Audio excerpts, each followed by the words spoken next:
This mic is all yours. Good morning, good morning, good morning. A thankful Thursday to you all. Good to see you this morning, Doug. Thanks for coming in. Thanks for showing up. I don't know if you're staying or not, but thanks for seeing. All right, and I guess I'll see you later. Or if you're staying, you leaving? You're staying. Uh, Which is it? well, Big pardon? I'm gonna stop my video. That's all. Okay. All right. Uh, it is a wonderful day, a beautiful day, uh, a snow flurries day. Um, and and my puppy is being rambunctious this morning. I don't know what's going on. We've been out. He's eaten. I don't know what's going on. If it's a reflection of how I'm feeling, then then I'm in trouble. Um, there's so many things I want to talk about this morning, and and yet at the same time, um, areas I need to address more so than want to address. And I just realized that I don't have a pair of glasses in front of me, so I'm unable to see along my screen. So if you'll give me a moment, I will just go grab my glasses.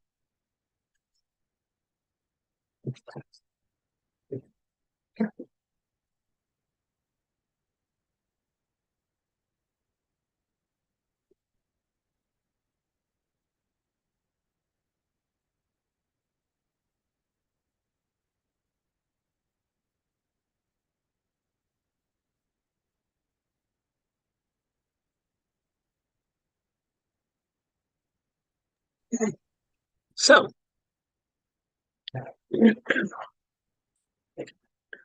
life is lifing. Life is doing what life does, and different things are going on that are calling me to task. Like yesterday, um, I discovered that none of the electrical sockets in the back part of the house were working. The shed, kitchen, and what used to be the garage, I converted to a a room, and none of the electricity there was working. Well, that's an important room because pipes and all that are there, which brings me to the second situation,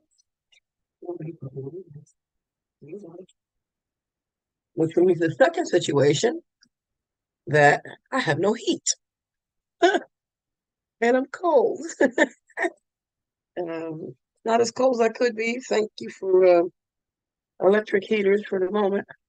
But I'm cold. I had the people come out the other day and they said something that included, no, we're not replacing your heater. Hmm.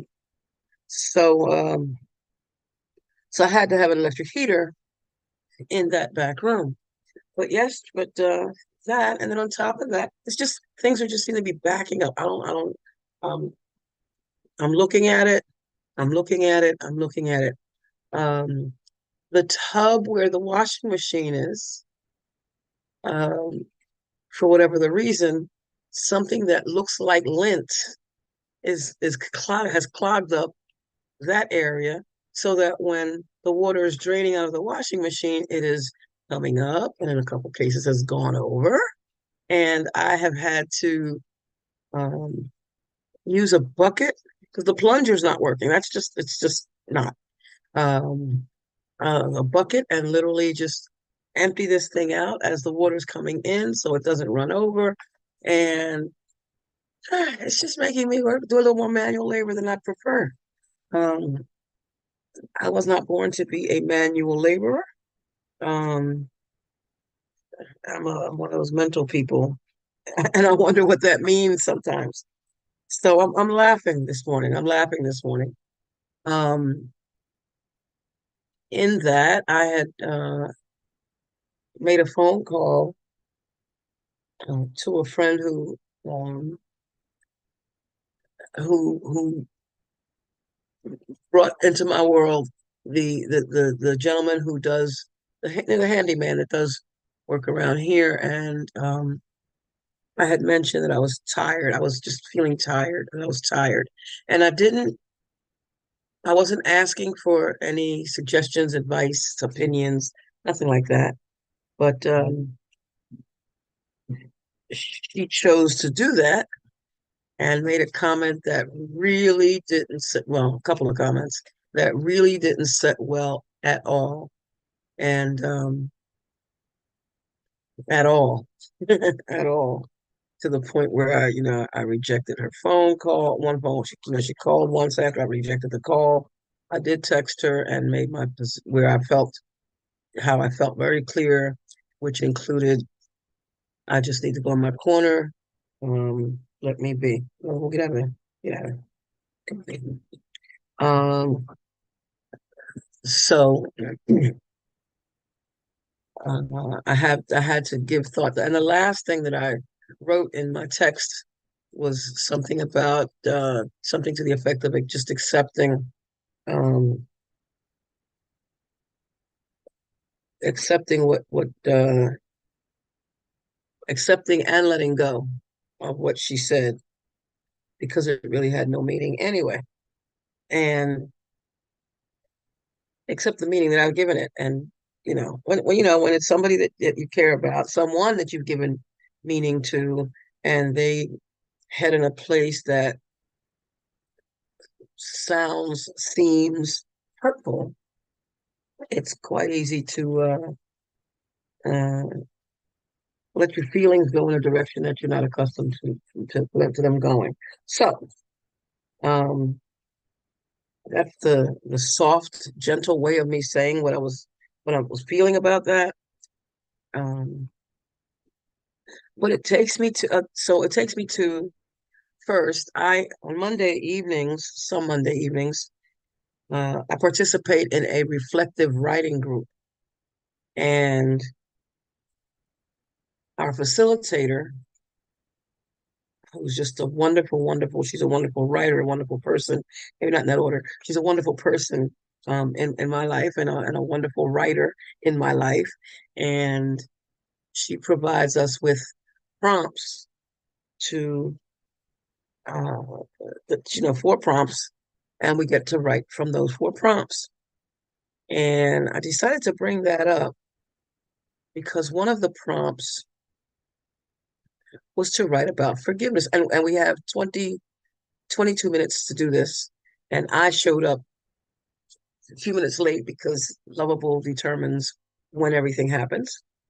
Uh, and so I must have had maybe a little less than 20 minutes, I guess, to write, less than 20 minutes. And this is what came of it. I decided to write about forgiveness. She and it's to write a poem about forgiveness. And this is what came. And it's like, again, it's 20 minutes, no real editing. The time to let go is now. Whatever it is that you think you can't release, that beast, the time to really let it go is now. You have held on to it for so very long. You think it's real. You even feel it. It isn't there. Not since the moment in which it ceased to occur. The time to let it go is now. The time to really let it go is here and now.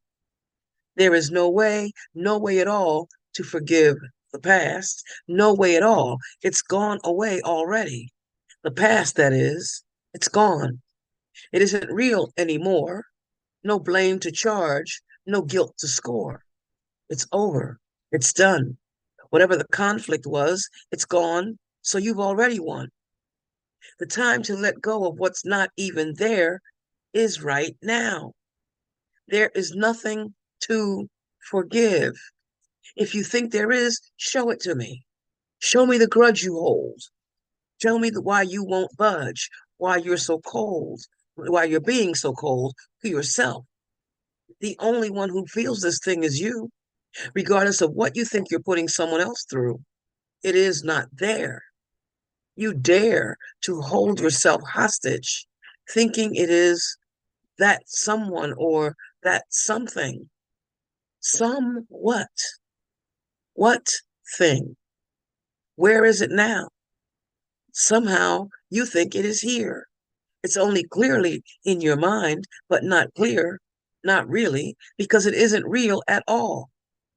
Call it out, talk it out, get it out, let it out, put it out there and dare to face it to erase it. There is no such thing as unforgiving. Forgiveness is something to be given. It is for giving and nothing more. It's the only way you're living in the now. And after all, what other time is there? Now is all there is. It's always new. And you can let go and know that this moment is the truth. And this truth can only set you free. Do you hear me? Let go now. Dare to glow now. Let love flow now. Keep the peace, rather, reap the peace you sow. Keep the peace you know now. Dare to simply be free, forgive, to live the life you forgive, to live the life your soul seeks, the love your heart speaks. Let it out and shout. Today is what is. New spiritual biz. Amen.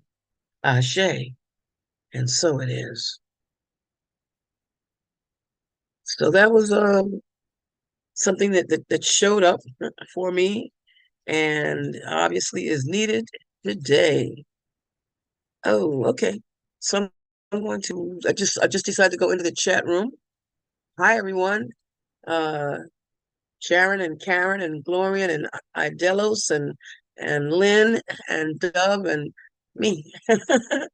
Thank you. Thank you. Thank you. I didn't even, I since I have the screen shared, Lynn shares the screen with me from the other from the Zoom room. I don't necessarily see what's going on here, but I don't know how much I'm going to share from this. I don't much I need from the Zoom room today. Um, I'm going to talk about a couple of things that one is about that forgiveness, needless to say. Um, and I'm going Zulma, to you could preface. also share the Pal Talk screen if you wanted to. Perfect. Thank you. Thank you, Lynn. Appreciate knowing that. Okay. So from um, the whole thing about forgiveness, because that's where I am. My level is a bit low right now because I have not really decided to let go. Ah, there it is. My level is low because I haven't let go. I need to write that down. Somebody write that down. My level is low because I haven't let go. And that only makes sense because if you're holding on to something, it's weighing you down. I'm going to type that in the chat. My level is low because I haven't let go. When you're holding on to something, it's weighing you down and it's heavy. It's heavy. And I am reminded as I was walking Lovable this morning, the tolerance for pain may be high, but it's not without limit. So I'm asking myself, what's the limit? What's the limit? And I was asking, how do I come on here this morning? Seriously, I told you this is my life. How do I come on here this morning feeling what I'm feeling? And I thought, oh, I guess I need to talk about it because I had this, plan on talking about spirit, and I am, but I need to talk about where I am so that I can not be there. There's a sentence in The Science of Mind that says, I forgive all and am forgiven of all and by all. I forgive all and am forgiven of all and by all. And as I read in this impromptu poem, no blame, no guilt, no blame, and no guilt. I understand that what I'm feeling are my own feelings.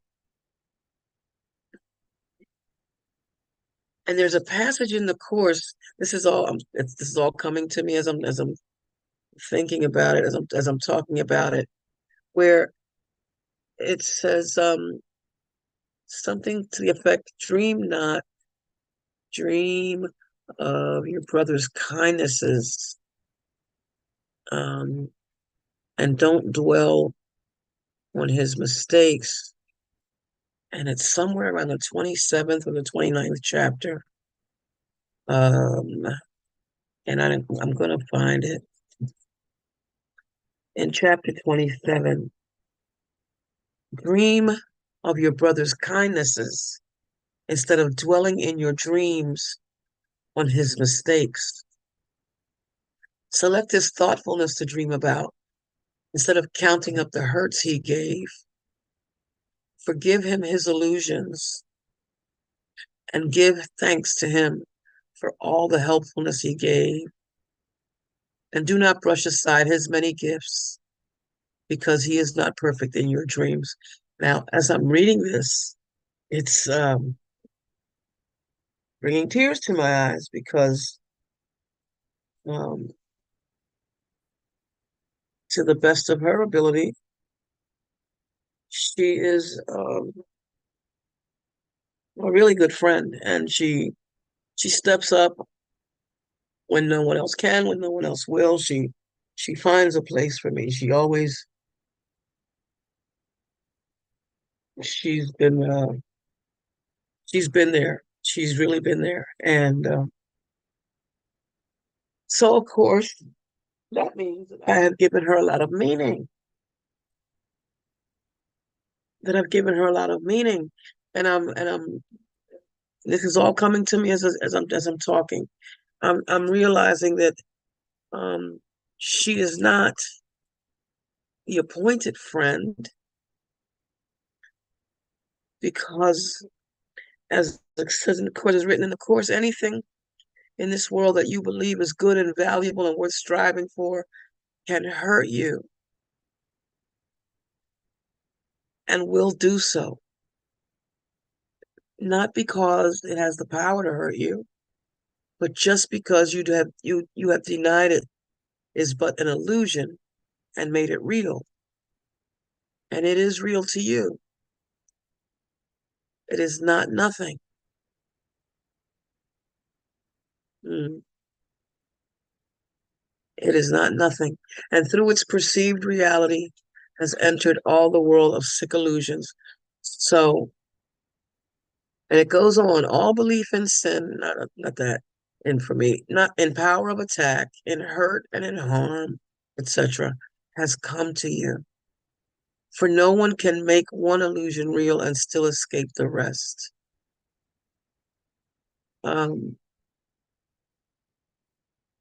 So today, at least as far as this situation goes, I've not yet decided to stop letting it hurt. But I will. I will because I don't want to hurt. As the course teaches, eventually you come to a place where you realize there must be a better way, and it's with that. And when that happens, that's when the desire, the willingness to change comes. Dr. Ernest Holmes writes, "Do not hesitate to know that you can heal. You can if you know that you can, and not until then. Bondage and freedom are but the two possibilities of our use of the law, capital L law, that one law, God's law. Let us affirm freedom, not bondage." Mm, mm. And further down in this reading, it says nothing. When it says that what I said about forgiveness, it says,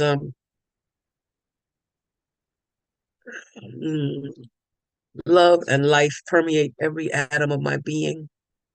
I am washed clean within. I forgive all and am forgiven of all and by all. Nothing remains in my being but love.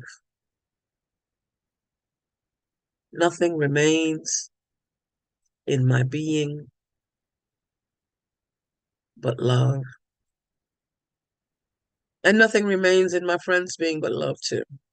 Nothing remains in her being but love because of the oneness of it. I'm really attempting to lift my own energy. I need to do that. Need to lift my own energy. There's the quote from Dr. Ernest Holmes. I put everything in the chat today, for now anyway. And I'll decide where else I'm going with this. I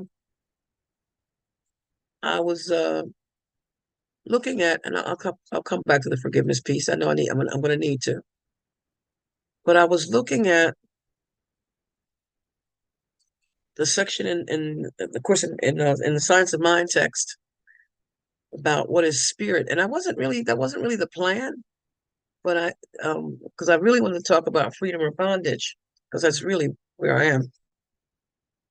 But for the moment, I'm just going to read a little bit from the Science of Mind text on how Dr. Ernest Holmes defines spirit.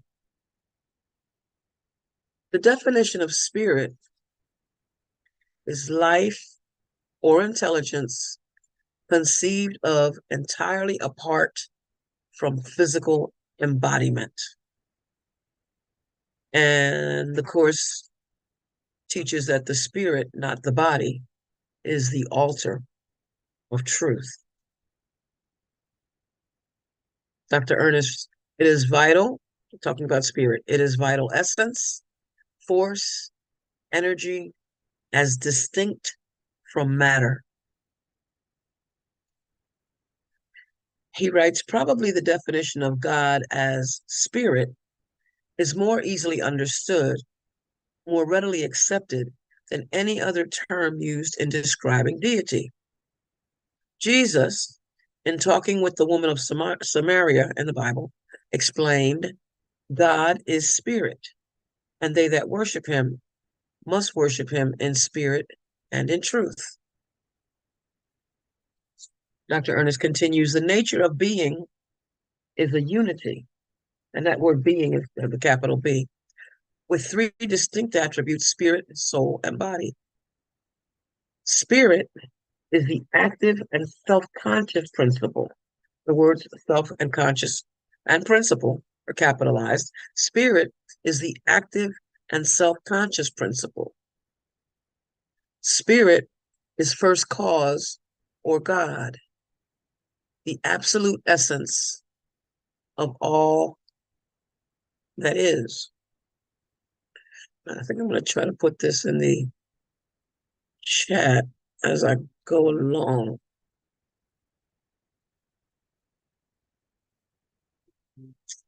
It's a little challenging, but I can do it.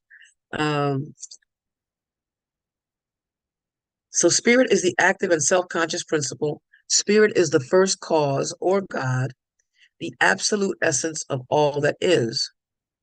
It is the great or universal I am, and great and universal both are capitalized. And once I start putting this in the chat, I won't have to keep saying that, because then you can see what I'm reading.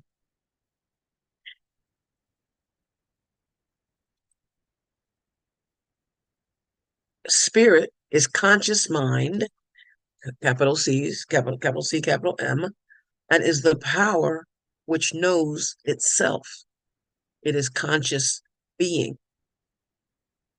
And the Course teaches us that by recognizing spirit, miracles adjust the levels of perception and show them in proper alignment. This places spirit at the center where it can communicate directly. Dr. Ernest continues,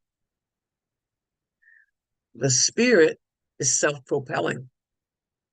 It is absolute and all, capital A, capital A, absolute and all.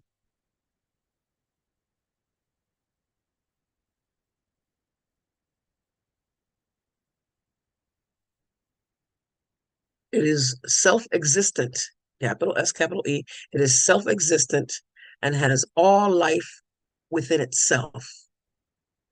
And basically, with he's using a lot of words to say that God is all in all. God is all in all. It's really that simple. It is absolute and all. It is self-existent and has all life within itself. It is the Word with a capital W, and the Word is volition with a capital V. It has choice because it is volition. It is will because it chooses. It is free spirit, capital F, capital S, because it knows nothing outside itself. Course teaches us that God doesn't know anything about evil. That that's the man-made stuff.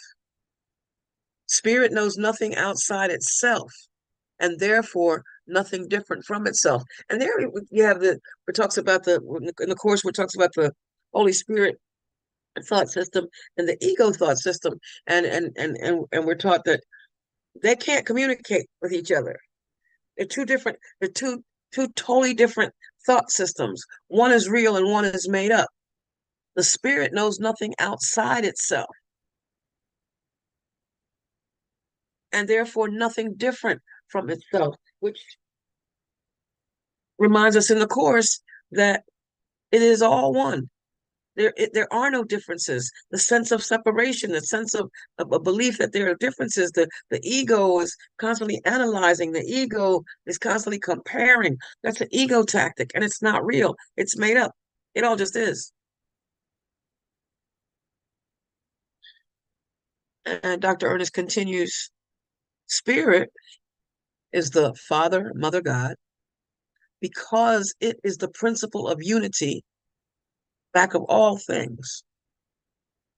The masculine and the feminine principles both come from the one.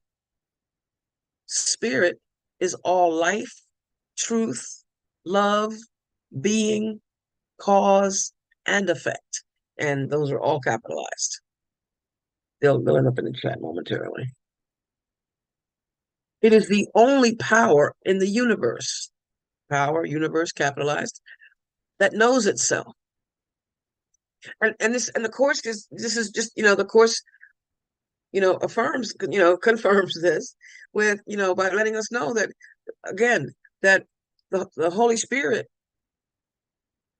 it only knows itself. There's nothing outside of it. Nothing. It goes on. Dr. Ernest says, the spirit could know nothing outside itself. That would be no God.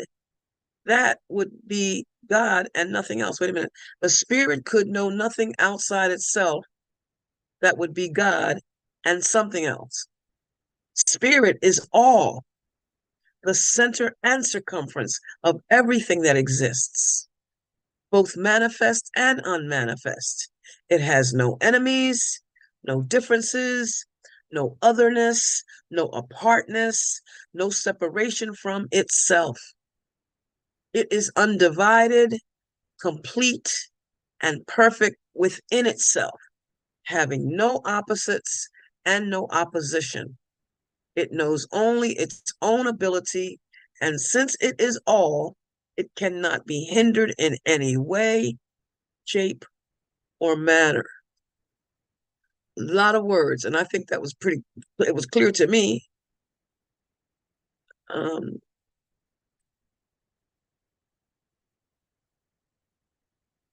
Thank you, Karen. Oh, she left already. Oh, no, she's still there. All right. See you later, Karen. I know you have things to do this morning. My regards to all involved. Extend my love, please. So, spirit is all in all. It's all in all, and I'm now attempting to put what I've read in the chat for the benefit of those who are in the chat room and can read it.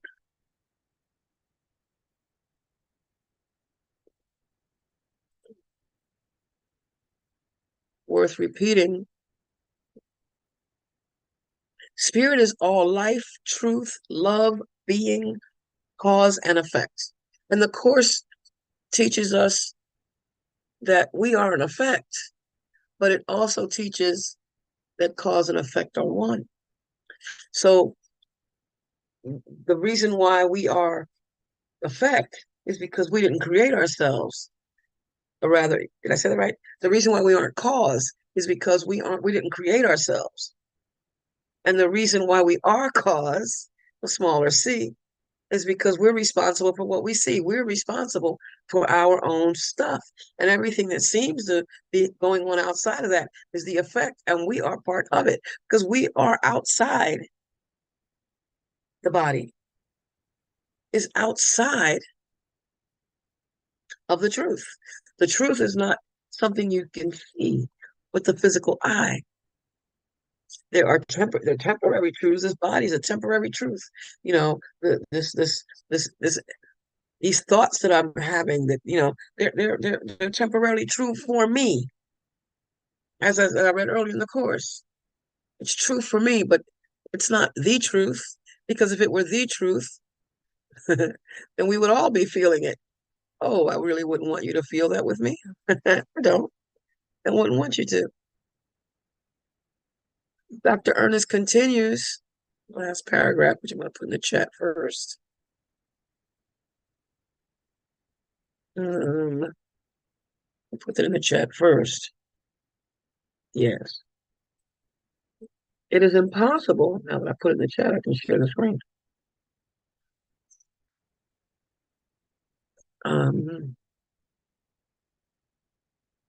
ACIM gather. There we go. It is impossible for a finite mind. This is Dr. Ernest continuing. It is impossible for a finite mind to comprehend such a complete life and power. We're talking about the allness of spirit, all of it.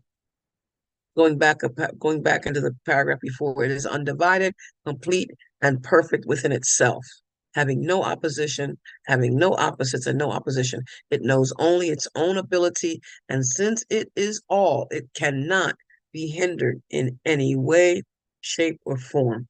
To continue, it is impossible for a finite mind to comprehend such a complete life and power. In moments of real inspiration, we have those revelations. Course speaks of revelations. In moments of real inspiration, we realize, to a degree at least, that God is all, that which has within itself all that reality is, the life in everything and the love through everything, the one presence and the one infinite person with a capital P, whom we call God or Spirit. Within this one all live. And in the Bible is written that we live, move, and have our being in God. There's a workbook lesson that says something similar. It's the Science of Mind text. We call it Mind with a capital M. We live, move, and have our being in mind. It's all the one. It is all the one. And our decision to think that it's different, that it's separate, is what causes the aches and the pains of all kinds. The aches and the pains. The Course teaches the Spirit's strength leaves no room for intrusions. I love that. No room for intrusions. And that the Holy Spirit is the highest communication medium. There's only one way to relate, as is written in the Bible. God is spirit. Spirit. And spirit, God can only be worshipped in spirit and in truth. So it is only in the realization, the recognition, the engaging of ourselves with spirit, with what we really are, that we can engage with God. We can't do it through the tangibles. The kingdom of God is within. It's within. And I can't just, kind of reach physically reach inside myself and take something out there. The kingdom is within, spirit, in a state of grace forever, as the Course teaches. Our reality is only spirit, only spirit. And that's in a state of grace forever. That is, it's forever okay. It's always all right. And in the moments that we choose to remember that, those things that need not be, the depression and the anger and the worry and the fear, and in those moments, when we choose to remember that these things need not be, that God is all there is, that it is all one, that life is complete, it's perfect, just as it is, then when we let all things be exactly as they are, when we accept that all things are gently planned for our good, it's in those moments. And they can be extended moments, one holy instant after another. Holy instant is any instant, the Course teaches.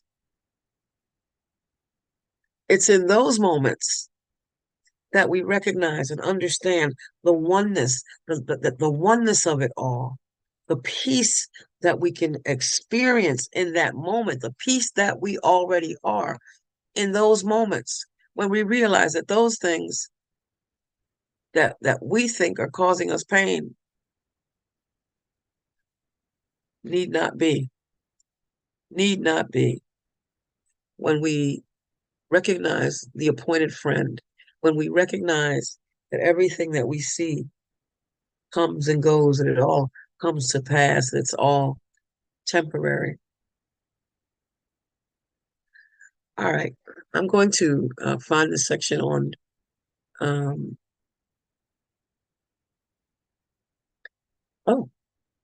I was just looking at the word forgive in the Science of Mind text, which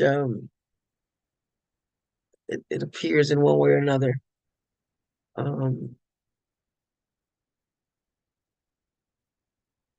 29 times. And I'm just pulling up something, and because I guess I need it. It's a section called How God Forgives in the Science of Mind text, and taken from Matthew 6:14 and 15. We are told that God will forgive us after we have forgiven others. This is a direct statement, and one that we should ponder deeply.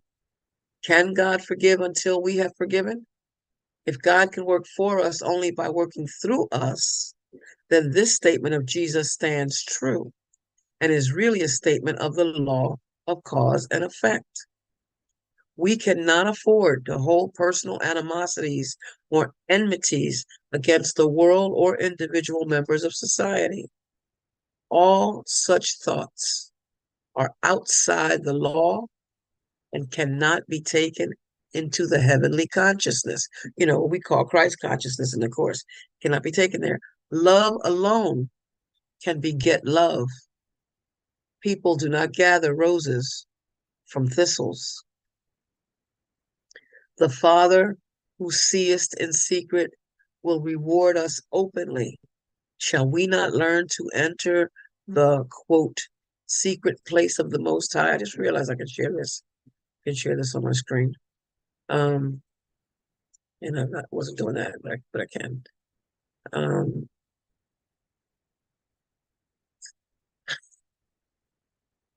Shall we not learn to enter the secret place of the Most High within our own soul in gladness? We are to fast without outward sign, but with the inner mind open and receptive to the good alone. And that's good with a capital G. Our treasure is already in heaven, and our thought can take us to this treasure only when it is in accord with divine harmony and perfect love. And that's just one section about Jesus and forgiveness. About forgiveness and the Course. I'd rather from the Science of Mind text. From the Course reminds us that forgiveness is the key to happiness. It offers everything I want. I'm going to go to workbook lesson 121. Oh, this thing. You know, everything brings an announcement these days. You go someplace and everything comes up as an announcement before it goes to where you want to go. Lovable, stop, please. I'm going to try to. I cannot calm this puppy down. He's in a place of his own right now. I don't know what that is, so I'm not going to. Um, I'm going to try not to entertain it. He's restless, and I'm learning. Being a dog owner is takes a lot of patience. I'm learning more about patience. Little boy, come on, welcome. Forgiveness is the key to happiness. Lesson 121. Here is the answer to I'm going to speak in first person. Here is the answer to my search for peace.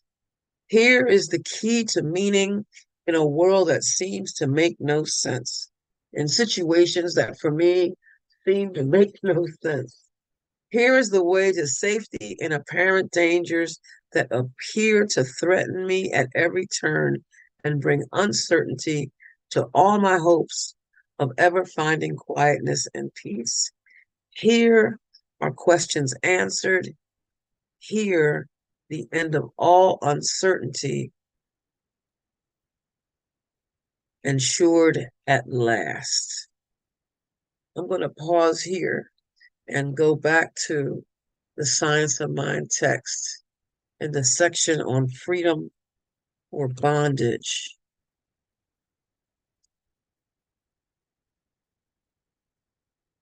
Freedom or bondage.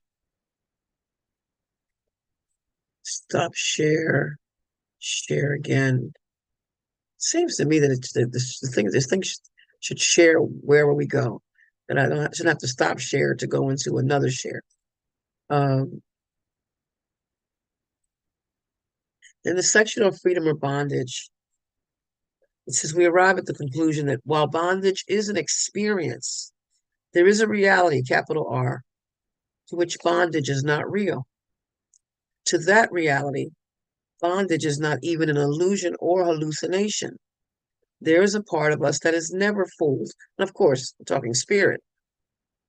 That is why, I'm still reading, in the midst of the greatest trial, death, or any human suffering, something rises from within and says with Job, though I die, yet shall I live.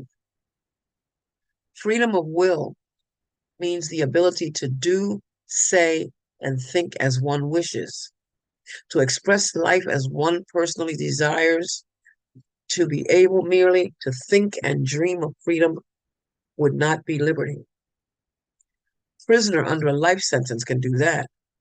To imagine without the power to manifest such imagination would be to remain in a dream world which would never come to self-realization. This is not the world in which man lives at all, for man's world is one of self-expression, even though this expression appears to limit him. And for me, that's saying that I can pray all I want, I can recite passages from this book, that book, or the other book, all I want. I can sit in front of this screen and say wonderful words and put forth beautiful ideas. But if in truth I am not choosing a life of peace, if I am not choosing a life of forgiveness, if I am not choosing a life of love, then all this it's just my imagination. It's it's just all made up stuff, literally all made up stuff. It's all illusion. Dr. Ernest continues, we are in an infinite mind, capital I, capital M. We are in an infinite mind. An infinite mind is also in us. It is by this mind that we think. Is that not what the Course teaches? God is the mind. God is the mind. God is the mind. Uh, and what lesson is that? I'm asking myself at the moment. God is the mind with which I think. I believe that's what it is. God is the mind with which I think. Workbook lesson number early. It's an early lesson. I'm having a moment. And it's okay. Yeah. But workbook lesson 30 says God is in everything I see because God is in my mind. My mind is part of God's, the Course teaches. God is the mind with which I think. That's workbook lesson number 45. God is the mind with which I think. And I'm repeating from the Course, God is in everything I see because God is in my mind. My mind is part of God's. My mind is part of God's. And Dr. Ernest continues, so we are in an infinite mind, and infinite mind is also in us. It is by this mind that we think. This mind is eternal. Therefore, we are eternal. And the word mind here with a capital M, it's saying it's just another placeholder word for the word God. So, and as I said, before, the science of mind actually could have been titled Science of God, but I don't think it would have drawn as many as it did, has, continues to, because we need to know that at the root of it, it's really all about the mind. It's all about the way we think, the way the ability has been provided for us from the infinite. We are in an infinite mind, and infinite mind is also in us. It is by this mind that we think. This mind is eternal, therefore we are eternal. This mind is complete, therefore we are spiritually complete, though we do not appear to be so. And the word appear is italicized. It's like the word seems in our Course. So this does not alter the fact that potential man is just as perfect as is the inherent God. As Jesus said, fear not, little flock. It is your Father's good pleasure to give you the kingdom. If it is the Father's good pleasure to give us the kingdom, we should learn how to receive and use it. A freedom under compulsion would amount to the worst kind of bondage. The Bible says, if there has been any law whereby this freedom could be compelled, then verily by the law would that freedom have been given. If there had been a way by which the divine creative principle, all capital letters, could have compelled man to suddenly appear on the scene of experience, full orbed with all his freedom and still be an individual, then verily by the law would this have been done. But even God could not do this. The only way God can evolve a spontaneous individual is to let him alone and allow him to awaken to himself. Behold, I stand at the door and knock. And that reminds me in the Course where it's written, the voice says, don't ask me to rid you of fear. That would be a violation of the law of freedom. You are free to do as you so choose. If anything, at best, you can, through the Holy Spirit, begin to look at why you are experiencing this fear in the first place. But, you can't ask for fear to be taken from you if you gave yourself fear in the first place. You gave it to you, and only you can take it away with the help, realizing that you're not alone in anything, but with the help of Spirit, with the help of the Holy Spirit, we remember that we are Spirit. We remember that we are what God is. So Dr. Ernest continues, so man must be created So man must be created with the possibility of limitless freedom, and let alone to discover himself. On the road to self-discovery, he must be subject to the law of reality, capital L, capital R, the law of reality. And if in ignorance he violates this law, he must thereby suffer, which is what of course, reminds us that we don't that we are sinless, but that we are whatever situations we go through, what comes with it, the effects of the cause. If I do this, then as a result of this, if I take the left road, then whatever comes with that left road is what's going to affect me. And whatever comes, if I go to the right road, then whatever comes with me doing that, that's what's going to affect me. And so that's really what that is, to remember that our suffering comes from our own mistaken beliefs that we are weak. In fact, the Course says that, all of our misery comes from the belief that we're powerless. Suffering, Dr. Ernest continues, may be salutary in that it leads us to a place where we can learn that it is unnecessary. We shall cease to suffer as we more and more comply with the laws of the universe. All suffering is the result of some infringement of these laws. We are not choosing to recognize and realize that we are making the choice as to how we want to live.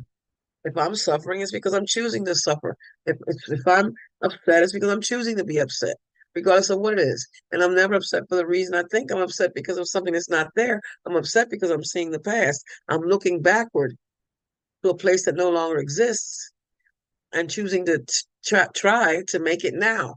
It's like it's happening now. And in my mind, in my small m mind, that's what's happening. I'm allowing the ego thought system to have dominance over the truth, which is impossible, which is why it hurts, because it's impossible. It is a solace of the mind when we come to understand, Dr. Ernest continues, that all human limitation, from the standpoint of the divinity within us, is unnecessary. We recognize that we experience pain, but how could there be an eternal reality to pain? If this were true, we would have a suffering universe, capital U, a suffering God, an agonizing deity, all of which seem untrue, unreal, and impossible. Get what that's saying? When we say if it's true here, it has to be true everywhere. The truth is true across the board. If in this moment everyone is not angry, then anger is not real. If in this moment everyone is not having hurt feelings, then hurt feelings are not real. If in this moment everyone is not in bondage, then bondage is not real. We must know, Dr. Ernest continues, we must know definitely and consistently that the universe is for us and not against us. God is always for us, not against us. And in this case, universe, I'm using that as yet another synonym for the word God. I love where Joe Goldsmith says, we can't define God. And Dr. Ernest says it too in here somewhere, but we can't define God. Any word you choose, any word, even the word suffering. In the moments that we think it's real, we're making that our God. We're making that our world. We're making that our universe. We're making that our reality. We're making that our truth with a small t. But in truth, in actual truth, it's impossible. So we must definitely know, we must know definitely and consistently that the universe is for us and not against us. But someone will say, the universe is not for us. Look at the evil, the limitation, lack, and physical pain and anguish of the human race. We shall have to learn that evil is neither person, place, nor thing of itself, but is an experience which we are allowed to have because of our divine individuality, until through negative experience we learn to use the law affirmatively, to cooperate with it, and thus to enjoy its full benefits, for the true law is a law of liberty and not of bondage. The Course in the Correction of Error teaches that regardless of what your brother's doing, he might be acting crazy, saying stuff that sounds foolish, but that he's still right. He's still right because he's spirit at the core.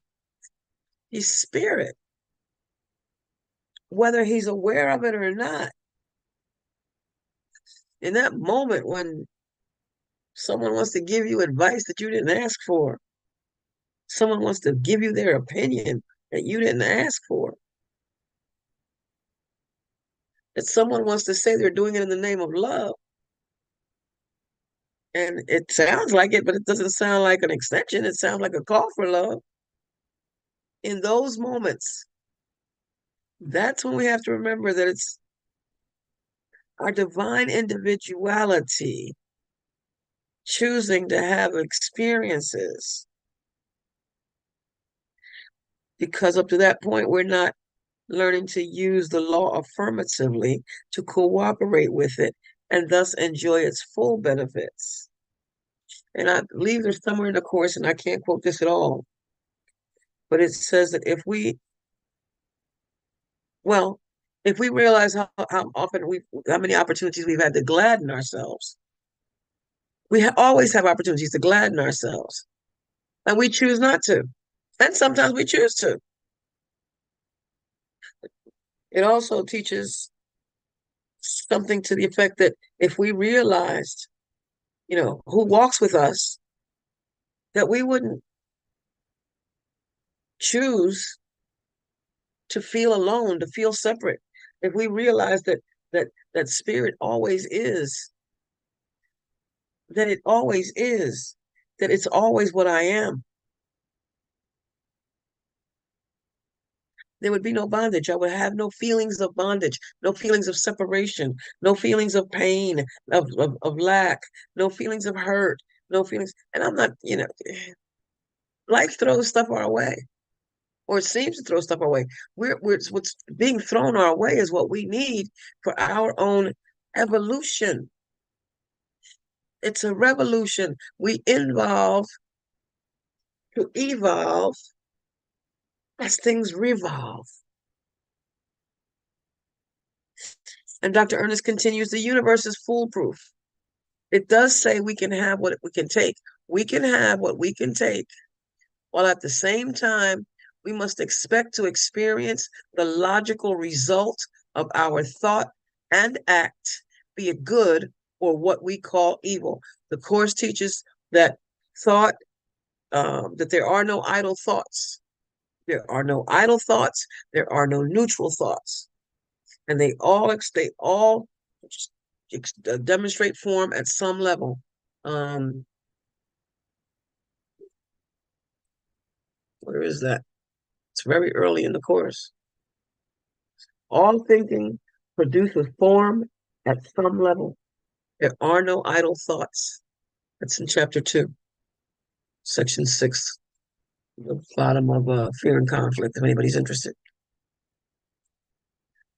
In fact, the Course says, if you believe that what you think is ineffectual, you may cease to be afraid of it, but you are hardly likely to respect it. There are no idle thoughts. And all thinking produces form at some level. And that's what Dr. Ernest is saying here. The meaning of freedom, he continues, implies the possibility of suffering. The word possibility is italicized. The meaning of freedom implies the possibility of suffering. Because if we are free only by virtue of the possibility of choosing more than one course of action as an experience.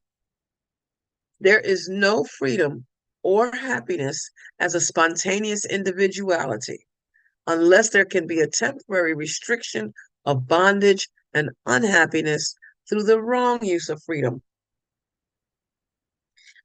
Parentheses, all things are possible to the infinite, but the infinite forever remains true to its own nature and never contradicts itself. And that is where the Course reminds us that we're always choosing, that we can always choose again, that our tolerance for pain is high, not without limit. We can always choose again.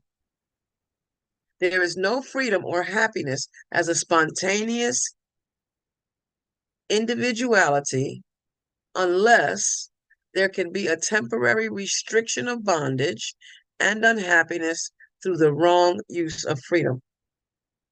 I'll go on to the next paragraph. If man takes his image of thought only from his previous experiences, then he continues in bondage, which those previous experiences create. In the function of time in chapter 14, I hadn't read this all the way through before I decided to do it, but it's exactly what I need, clearly. Let me unshare the screen for a moment and share the course while I find what I'm looking for. In the function of time. Wait, I lost my screen. There we go. Share. In the function of time, chapter 13, section 4 of chapter 13, which the guiltless world is the title of the chapter. In section 4, in the function of time, it talks about the ego and its notion of time. It says the ego has a strange notion of time. It says the ego invests heavily in the past and believes that the past is the only aspect of time that is meaningful. So this is that part. This is where the bondage comes from. Attempting to hold on to something that's not there. The ego's emphasis on guilt ensures it is enables it to ensure its continuity by making the future like the past and thus avoiding present. By the notion of paying for the past in the future, the past becomes the determiner of the future, making them continuous without an intervening present. For the ego regards the present only as a brief transition to the future, in which it brings the past to the future by interpreting the present in past terms. Now has no meaning to the ego. The present merely reminds it of past hurts, and it reacts to the present as if it were the past. And that's what Dr. Ernest was saying. If a man takes his image of thought only from his previous experiences, then he continues in the bondage which those previous experiences create. If we talk about discord, we shall become more discordant. So, in other words, we're making it real. Stop making the past real. Stop making that thing real. If we talk about discord, we shall become more discordant. If I came on talking about something that was bothering me from yesterday, but even that, I made it a point.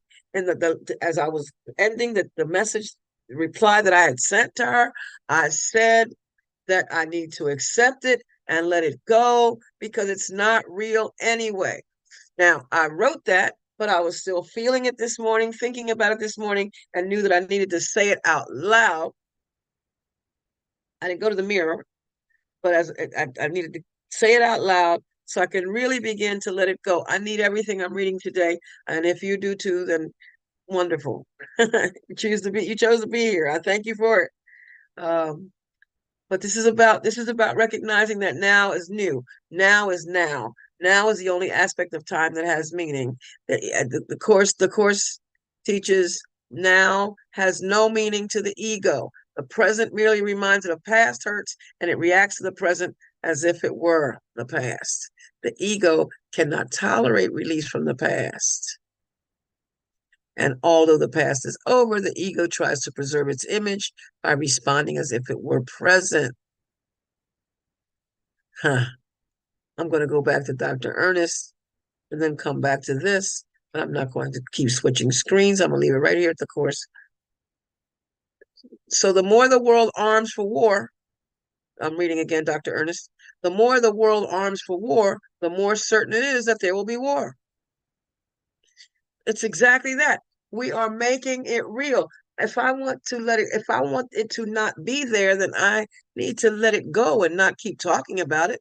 I don't say, oh, I hope I stop being angry. Oh, I hope my feelings stop being hurt. Oh, I really, no, I am at peace. I am peace. My friend and I are one. We are peace. We are love. Yes, we make mistakes. It could be in what she presented, or in the way I chose to accept it. Either way, mistakes. This is where I need to be, not focusing on, oh yeah, she said this and she said that, and yeah, she made me feel this way and made me feel that way. That's asking myself for more pain and trying to blame her for it. No. The more the world arms for war, the more certain it is that there will be war. People who spend all their time talking about their unhappiness become more unhappy. Jesus understood these great laws of cause and effect in the universe, which work sometimes with apparent slowness, but always with sureness. Of course, teaches that certainty. A happy outcome is sure. Eventually, we shall understand all human bondage is an invention of ignorance. All human bondage is an invention of ignorance. I'm going to finish reading that section from the course about the ego. The ego cannot tolerate release from the past, and although the past is over, the ego tries to preserve its image by responding as if it were present. It dictates your reactions to those you meet in the present from a past reference point. That is, what happened yesterday came and went. What's the expression? The new day started at midnight, or yesterday ended at midnight. Yesterday ended at midnight. So I get to choose. Chapter 30 of the course, gives us in the rules for decision. I get to choose what kind of day I want. I get to choose what kind of feelings to have. I get to choose how I'm going to act. I get to choose how I'm going to respond. I get to choose. But the ego dictates your reactions to those you meet in the present from a past reference point, obscuring their present reality. In effect, that's a key. In effect, if I follow, if we follow the ego's dictates, we will react to our brother and to the situation. We'll react to anything and everything as if it were present. We would react as if it were something else. We will react to our brother as if he were someone else. We'll react to my brother as if yesterday was still today. We'll react as though, as if, that whatever occurred is still occurring, that it's happening now, that it's in this moment, that it's real, that it's permanent. In effect, if I follow the ego's dictates, I will react to my brother, my sister, my friend, as though she were someone else. And this will surely prevent me from recognizing her as she is. And I will receive messages from her out of my own past. And that means, that story we keep telling ourselves in our mind, we're having that argument. This is always the funny one. But it took me a long time to understand what that particular sentence meant. When it hit me, of course, the revelation came like, wow, this is simple. You start having that argument in your head, and in the argument you're having with that person, you're winning, of course. You're talking about what you could have said, should have said, wish you had said, maybe didn't say. You're making up the whole story in the first place. If you follow the ego's dictates, you will react to your brother as though they were someone else, and this will surely prevent you from recognizing him as he is. And you will receive messages from him out of your own past. I receive messages from whomever out of my own past, because by making it real in the present, I am forbidding myself to let it go.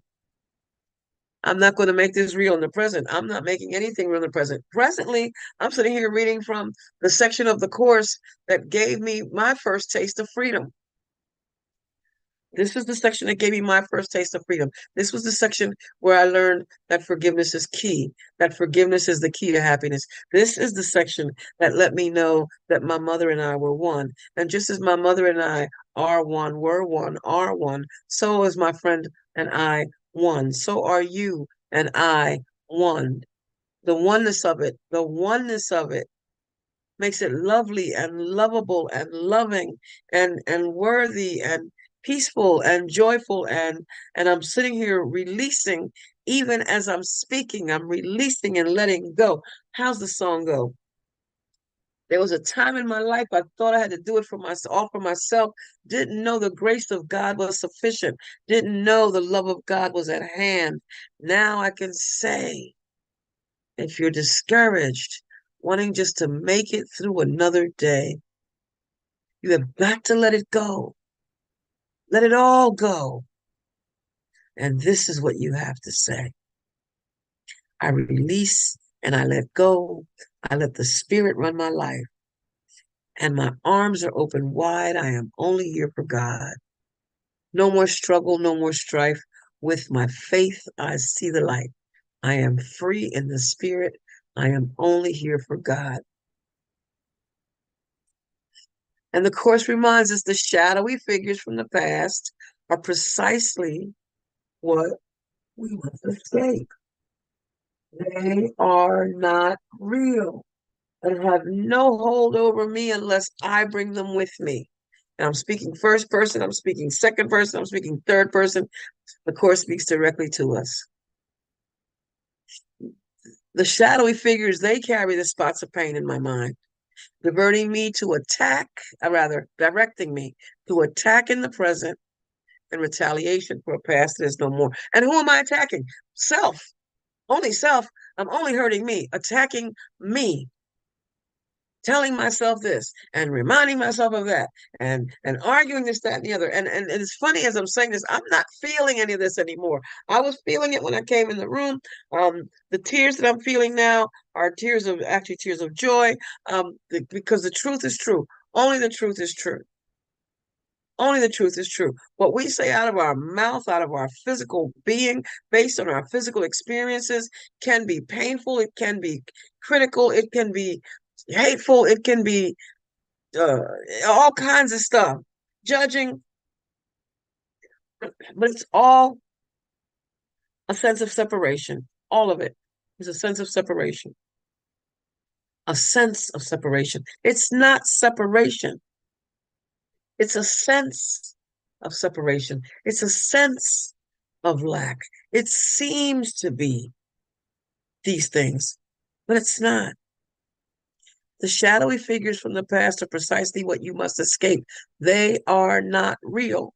They seem to be. They are not real. It's a sense of.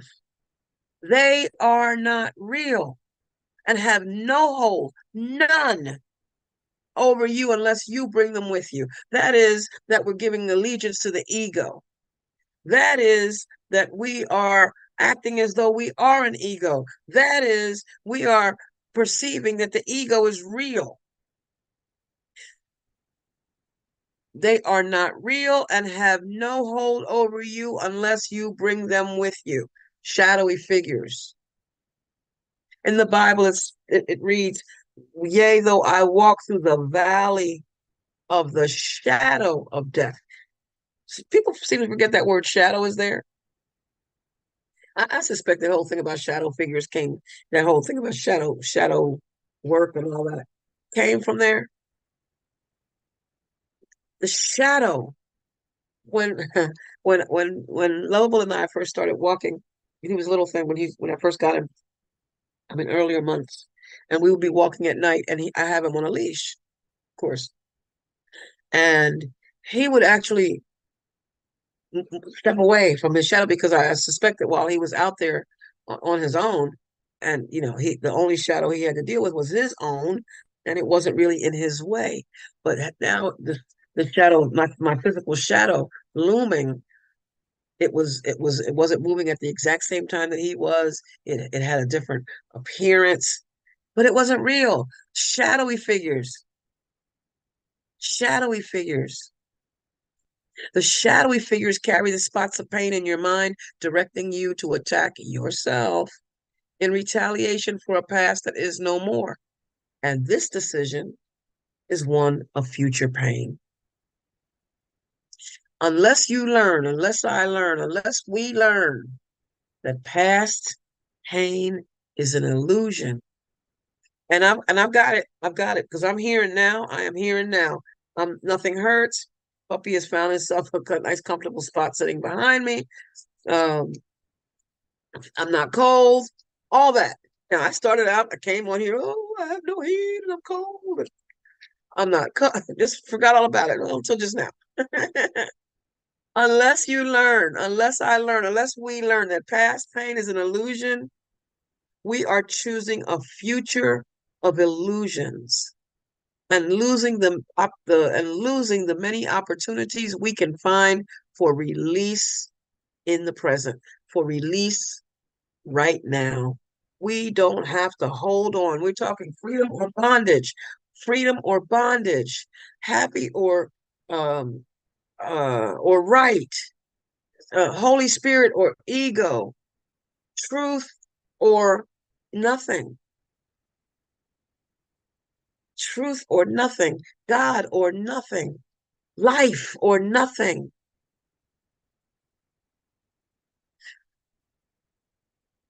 Unless we learn that past pain is an illusion, we are choosing a future of illusions and losing the many opportunities we could find for release in the present. The ego, this mistaken belief in something that's not real, would preserve your nightmares and prevent you from awakening and understanding that they are past. Would you recognize a holy encounter if you are merely perceiving it as a meeting with your own past? For you would be meeting no one. No one. There's nothing there. That grudge I read in the beginning with that poem. There's no grudge. There's nothing to hold. No need to treat yourself cold. Making up stuff as I go along. I was making it all up. Making it all up. What was said, it's done and gone, and anything after that was my interpretation of it. And the Course says, look at what you're afraid of. Only your only. Nope, that's not what I want. In the beginning of chapter 12. Nope, that's not it either. Oh, maybe it is. In chapter 12. In the judgment of the Holy Spirit, it says if I want to believe in error, I would have to make it real because it's not true. Here it is. Understand that I do not respond to anything directly. We don't respond to anything directly, but to our interpretation of it. And that interpretation then becomes the justification for the response. That's why analyzing the motives of others is hazardous to us. If we decide that someone is really trying to attack or desert or enslave me, if I decide that someone is really trying to attack me or desert me or enslave me, I will respond as if he or she had actually done so, having made her error real to me. To interpret error is to give it power. And having done this, I will overlook truth. That's exactly what I was saying. Making situations real.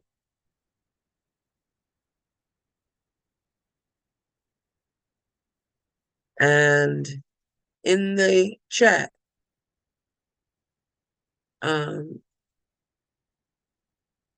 Cindy wrote, forgiveness offers me everything I want. Yes.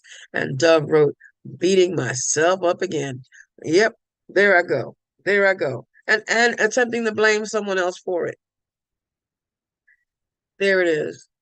I'm gonna finish this with the workbook lesson where I was about forgiveness.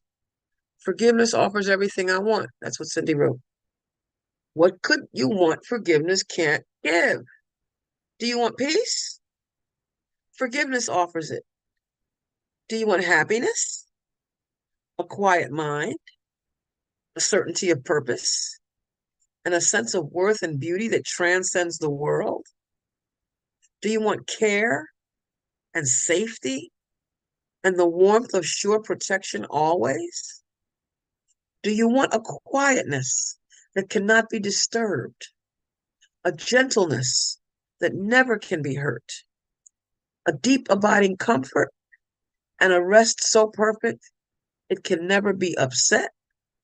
All right, that doesn't sound like bondage at all. That sounds like freedom, freedom, freedom, forgiveness. All this forgiveness offers you and more. It sparkles on your eyes as you awake and gives you joy with which to meet the day. It soothes your forehead while you sleep and rests upon your eyelids so you see no dreams of fear and evil and malice and attack. And when you wake again, it offers you another day of happiness and peace. All this forgiveness offers you and more. Forgiveness lets the veil be lifted up that hides the face of Christ from those who look with unforgiving eyes upon the world. Forgiveness lets the veil be lifted up that hides the face of Christ from those who look with unforgiving eyes upon the world. In other words, for me, that means that regardless of what I'm seeing out there, regardless of, what group of people or what, what individual political party or individuals, period, it lets me lift the veil that hides the face of Christ from those who look with unforgiving eyes. So it doesn't matter what they're doing and what they're saying and what they're seeing and what they're anything. What matters is how I am choosing to see them. I need to remember that my mind is God's mind, that God is the mind with which I think, the love with which I forgive, that God is the truth.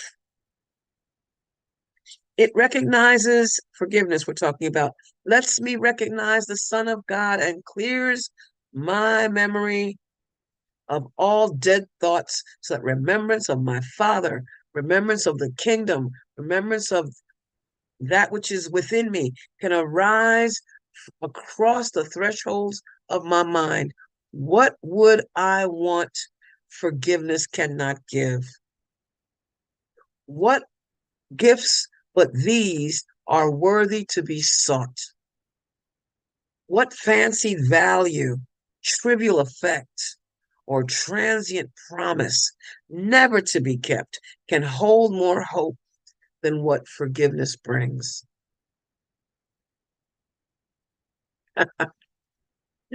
Why would I seek an answer other than the answer that will answer everything? And I'm reading from workbook lesson 122 in case anybody's interested. Why would I seek an answer? And I'm reading in first person because this is for me today. It's for me. And you can replace the I with you. It doesn't matter. Why would I seek an answer other than the answer that will answer everything? Here is the perfect answer given to imperfect questions, meaningless requests, half-hearted willingness to hear. Half-hearted willingness to hear. Yeah, I know that the course says this, and I know the course says that, but ah.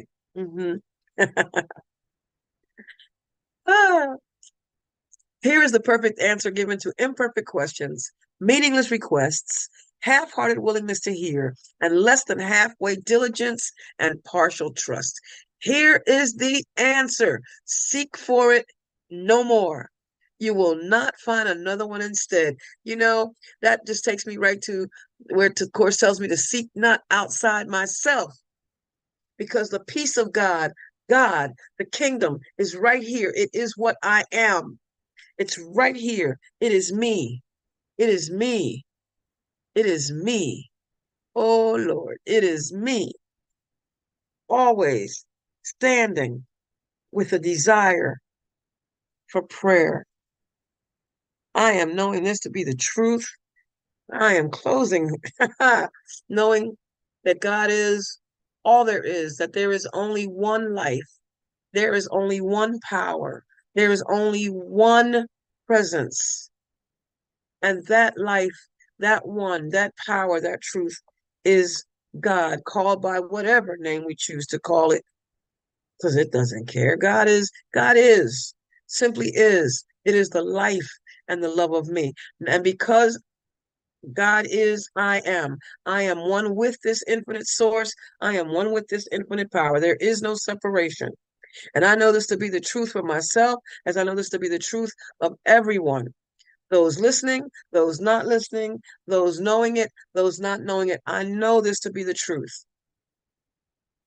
I know too that the life of all is God, that the truth of all is God, and that everything that I want, everything I think I need is right here, right now. It is with me, as me, through me, being the God that I am, the God that we all are, showing up individually as individualized expressions of the one.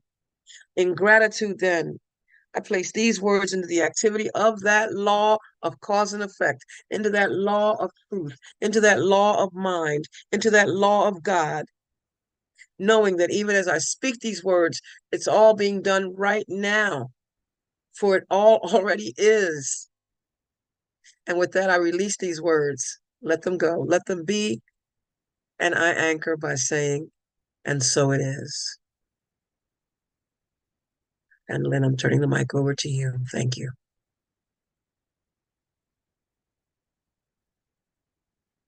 Thank you so much, Zulma. And hopefully we'll see you tonight, or some of you for our Thursday evening manual for